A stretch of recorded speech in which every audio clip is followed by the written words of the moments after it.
Assalamualaikum, selamat malam, salam rahayu. Kalau kita memperhatikan ya, banyak itu tokoh agama itu suka memanfaatkan jamaahnya. Itu banyak. Walau sebenarnya itu hanya oknum, tetapi memang banyak terjadi. Itu ada di semua agama loh, di semua agama. Mereka paling suka itu jika memanfaatkan jamaahnya. Itu ada oknum loh ya, yang gak saya sebut gitu loh, namanya oknum.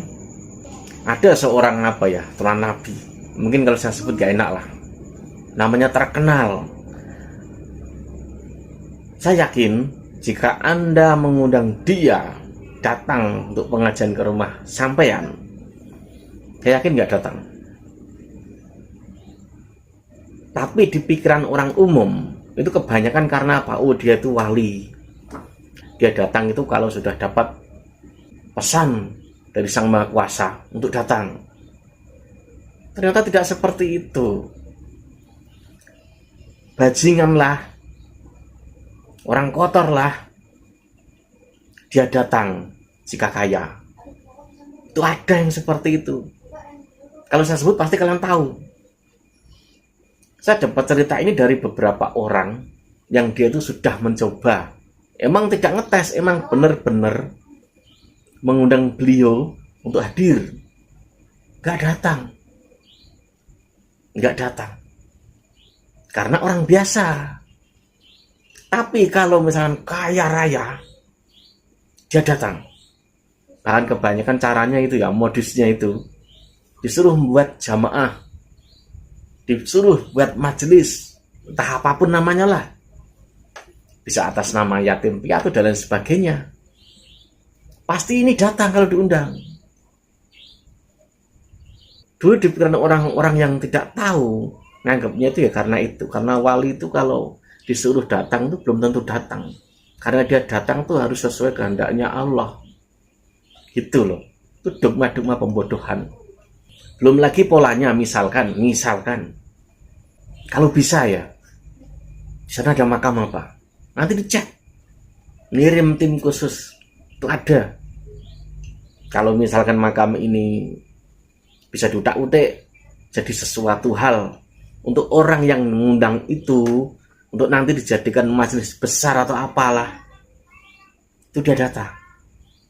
Lalu nanti diganti labelnya, yang aslinya pribumi jadi orang luar negeri. Dengan harapan apa? Majelis ini rame, mendatangkan rezeki. Tapi yang jelas rezeki paling banyak ya untuk dia. Iya kan?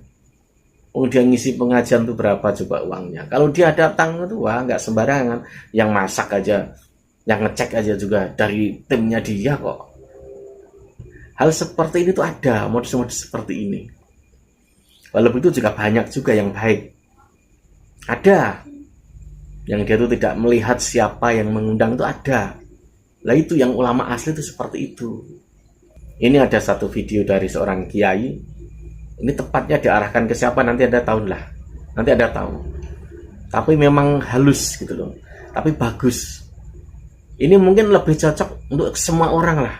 Semua tokoh agama. Khususnya Islam.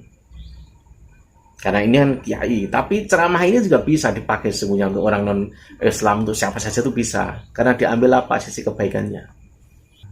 Apalagi misalkan modusnya itu kalau minta bantuan, ada caranya itu, ada taktiknya, tidak sekedar belak-belakan itu enggak, ada caranya. Ajaran agama itu kan baik kan, tapi kadang yang menyalahi itu orangnya yang menyalahi, terutama apa, memanfaatkan itu loh. Jika ada orang yang ngaku ulama seperti itu sesungguhnya dia tuh jadi rampok halus kok. Jadi rampok halus gitu loh. Ini dia videonya. Di tengah orang mengembangkan akal pikirannya, sehingga dunia pendidikan, dunia pendampingan itu bagaimana bisa memberdayakan, membebaskan dan mempotensikan, bukan untuk memperbudak, bukan untuk memperbanyak muhibbin yang terkooptasi akal pikirannya, tapi memperbanyak subjek-subjek dampingan yang betul-betul mempotensikan akal pikirannya sehingga betul-betul menjadi manusia yang kamil, yang sempurna, yang tercerahkan dan terbebaskan dari tekanan-tekanan hegemonik atau belenggu-belenggu yang sekiranya tidak mencerdaskan. Jadi semua hal yang mengkerdilkan berlawanan dengan nilai keutamaan Islam. Karena fungsi keberagaman dalam keislaman ini adalah mempotensikan akal, menjaga keberlangsungan potensi akal biar tidak terganggu terintervensi oleh siapapun. Sehingga kalau ada klan komunitas manapun yang di sana tidak mencerdaskan, membelenggu akal pikiran anak bangsa, negara harus turut hadir. Negara harus turut hadir. Apalagi kalau klan-klan tersebut membuat upaya-upaya onar yang tidak menenteramkan masyarakat, bahkan membuat masyarakat untuk konflik yang disulut dengan atas nama agama, bahkan sampai pada upaya-upaya sekte tertentu dengan atas nama agama mengkooptasi masyarakat dampingannya untuk melakukan pemberontakan terhadap negara. Oh, ini sudah satu persoalan tersendiri yang harus diselesaikan. Keberagamaan yang didasarkan pada nilai-nilai keislaman yang selama ini kita nikmati bersama, yaitu sebuah hadis yang diriwayatkan oleh Imam Bukhari Muslim, dan ini menjadi standar keberagamaan yang didasarkan pada nilai-nilai keislaman di tengah masyarakat yang diajarkan dari Nabi Mustafa Muhammad SAW, yang patut ditiru, bukan malah untuk mengelabui masyarakat. Langkah-langkah transformatif yang di sana ada anfa'lin nas. Karena itu penting, berbuat kemanfaatan untuk umat manusia itu penting sekali. Khairun nas anfa'uhum linnas. Sebaik-baik manusia itu adalah yang paling bermanfaat bagi manusia yang lain. Hadis yang diriwayatkan oleh Imam Bukhari Muslim yang saya maksudkan tadi itu berbunyi, anna rajulan sa'alan nabiyya sallallahu alaihi wasallam ayul islami khairun.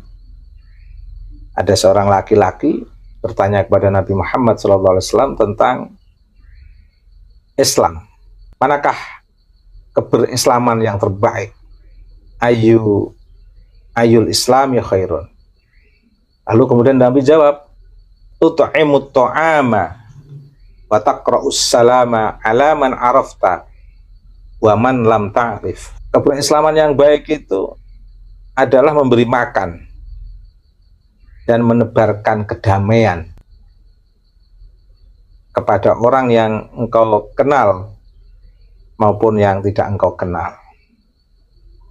Sesuai dengan prinsip Islam itu, menebarkan kedamaian, bukan menebarkan permusuhan, kebencian, konflik, mengada-ngada, seolah agama ini mengajarkan provokasi. Agama ini itu mengajarkan bagaimana manusia itu menghadirkan kedamaian, damai untuk diri sendiri dan damai untuk orang lain. Damai untuk diri sendiri ya bagaimana membentuk akhlak kepada diri sendiri sehingga dalam dirinya seseorang itu tidak berkecamuk, tidak nyaman, tidak tenang karena antara pikirannya, perbuatannya, kehendaknya itu saling membelakangi, saling berbenturan. Makanya menghadirkan kedamaian pada diri sendiri itu penting, dan itu harus dimulai dari sikap sidik, amanah, tabligh, fatonah, sikap yang mengacu kepada prinsip kebenaran, amanah, tabligh, menyampaikan sesuatu sesuai dengan prinsip kemuliaan dan keutamaan, dan bersikap cerdas, memahami kondisi dan keadaan yang sekiranya di situ mengintervensi, membelenggu, sehingga dengan sikap cerdas itu bisa melepaskan diri dari setiap intervensi dan tekanan yang datang dari siapapun yang memungkinkan akan bertindak intervensif. Bisa jadi dari diri sendiri, karena sikap intervensi itu bisa dilakukan oleh orang lain, bisa dilakukan oleh diri sendiri untuk dirinya. Tekanan itu bisa dari nafsunya sendiri maupun dari nafsu orang lain. Anarkisme itu bisa dari diri sendiri maupun dari orang lain. Tapi dengan sikap cerdas itu kan bisa mengantisipasi